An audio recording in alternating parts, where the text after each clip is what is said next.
Hello student, मैं doctor Bharat Kumar और आप लोग पढ़ रहे हैं मानव भूगोल का पर्यावरणीय समस्याएं व समाधान टॉपिक।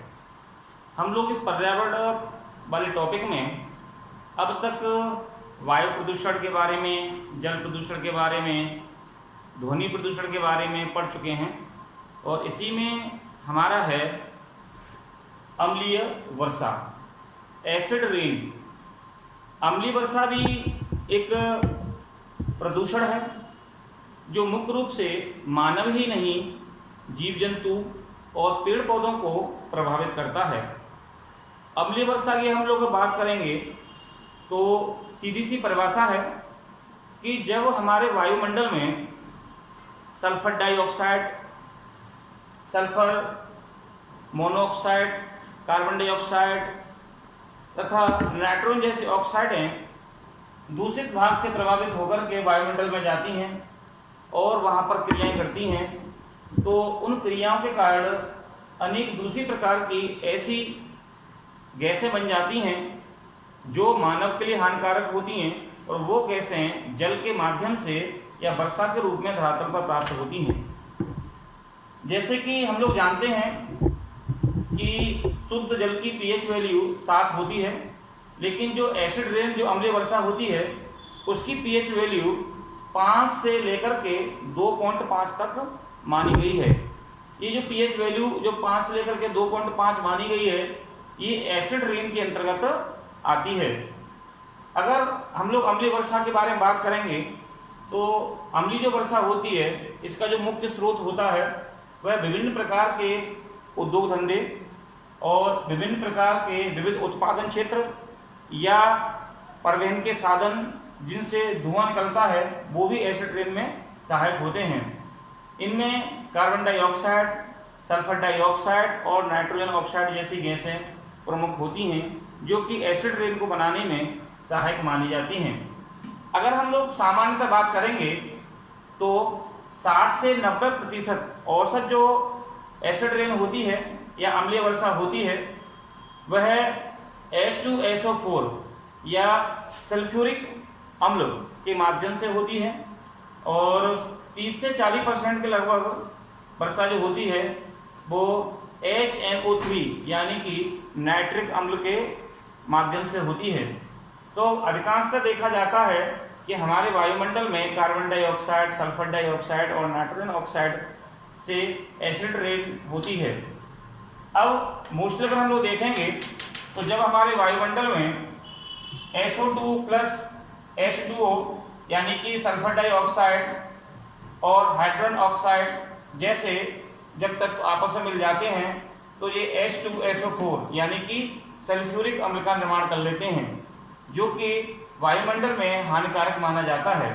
वहीं NO2 nitrogen oxide plus H2O hydrogen oxide जब ये दोनों मिल जाते हैं तो HNO3 यानी कि नाइट्रिक अम्ल का निर्माण कर लेते हैं। ये जो एसिड रेन में सहायक माने जाते हैं। अम्लीय वर्षा मुख्य रूप से जो होती है इसके लिए NO2, SO2, NO और CO जैसी मुख्य रूप से गैसें इसका प्रभावित करती हैं।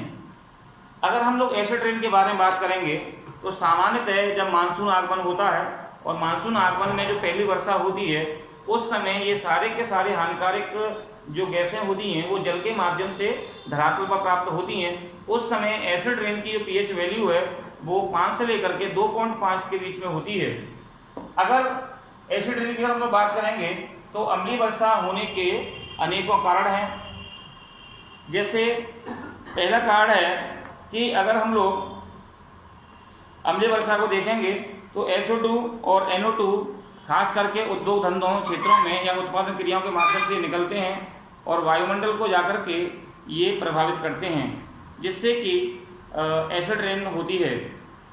वहीं अगर हम लोग देखेंगे तो अन्य कई सारी गैसें होती हैं, इसमें कार्बन डाइऑक्साइड जैसी होती हैं जो कि मुख्य रूप से एसिड रेन को बढ़ावा देती हैं। अब जब ये अम्लीय वर्षा होती है तो इससे क्या क्या प्रभाव पड़ता है, तो हम प्रभाव देखेंगे। पहला प्रभाव तो ये होता है कि जब अम्लीय वर्षा होती है तो मानव को त्वचा से संबंधित बीमारियां हो जाती हैं।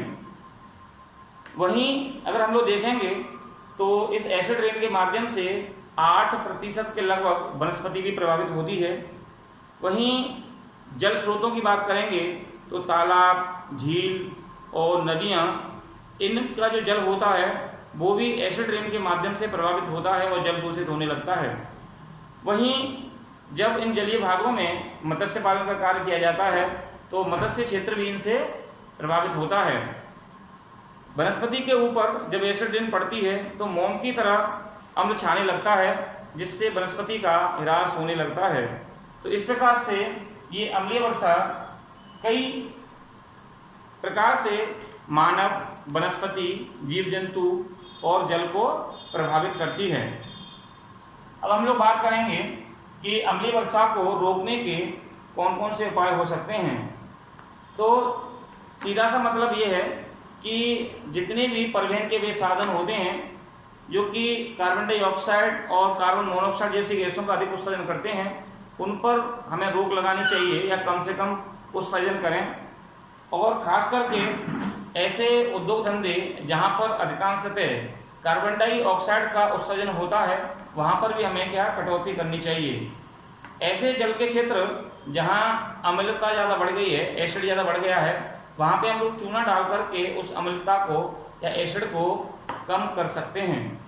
तो इस प्रकार से हम लोग अम्लीय वर्षा को कम कर सकते हैं। तो ये रहा आज का टॉपिक, एसिड रेन या अम्लीय वर्षा। कल हम लोग एक नया टॉपिक पढ़ेंगे। Thank you.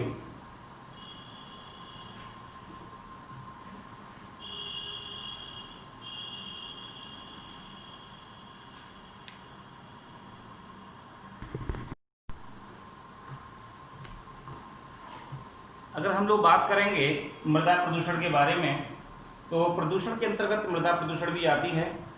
और खास करके मृदा प्रदूषण का मतलब होता है कि जब कोई उर्वरकता युक्त मृदा या जब कोई उपजाऊ मिट्टी किन्हीं बाहरी तत्वों के आने के कारण दूषित हो जाती है या अनुपजाऊ हो जाती है, तो इसे मृदा प्रदूषण कहते हैं। खास करके हम लोग बात करेंगे कि मृदा प्रदूषण के कौन कौन से कारण होते हैं। मृदा प्रदूषण अगर हम लोग बात करेंगे तो ये मृदा रासायनिक खादों से अधिक प्रभावित होती है और औद्योगिक अपशिष्टों या महानगरों से निकलने वाले अपशिष्टों के कारण जब मिट्टी के ऊपर जब अनेक सारे ऐसे तत्व जो हानिकारक होते हैं उनकी परत जमने लगती है तो मृदा प्रदूषित हो जाती है। पंजाब और हरियाणा इस बात के उदाहरण हैं कि पंजाब और हरियाणा में ज़्यादा से ज़्यादा रासायनिक खादों का प्रयोग होने से मिट्टी के ऊपर एक परत बनने लगी है जो कि मृदा प्रदूषण के अंतर्गत ही आती है। इसके अलावा चीन में औद्योगिकरण अधिक होने के कारण भी अधिकांशतः मृदा प्रदूषित होती जा रही है। अब हम देखेंगे कि मृदा प्रदूषण का प्रभाव क्या क्या पड़ रहा है। अगर हम लोग प्रभाव की बात करेंगे तो मृदा प्रदूषण से जो कृषि योग्य भूमि है वो लगातार अनुपजाऊ होती जा रही है। इसके अलावा जो मृदा प्रदूषण है उसके कारण अनेक प्रकार की बीमारियां भी फसलों में देखने को मिल रही हैं। इसके अलावा मृदा प्रदूषण अन्य पर्यावरणीय प्रदूषण को भी जन्म देता है। मृदा प्रदूषण मिट्टी की उर्वरकता को कम करता है। इस प्रकार से जो मृदा है वो अधिक प्रभावित या अनुपजाऊ होती जा रही है। अब बात करेंगे मृदा प्रदूषण को रोकने के उपाय। तो मृदा प्रदूषण रोकने की हम लोग बात करेंगे तो खास करके नगरीय क्षेत्रों से जो अपशिष्ट पदार्थ आकर के किसी ऐसी निश्चित भूमि के ऊपर इकट्ठे होते हैं जहाँ पर मिट्टी को दूषित कर रहे हैं, ऐसे अपशिष्ट पदार्थों को किसी एक निश्चित स्थान पर डालना चाहिए जिससे कि वहाँ की मिट्टी कम से कम प्रभावित हो।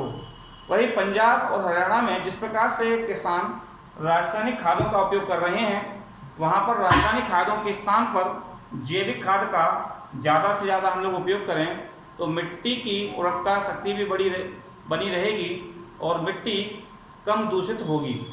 तो इस प्रकार ये रहा मृदा प्रदूषण। कल हम एक नया टॉपिक पढ़ेंगे। Thank you.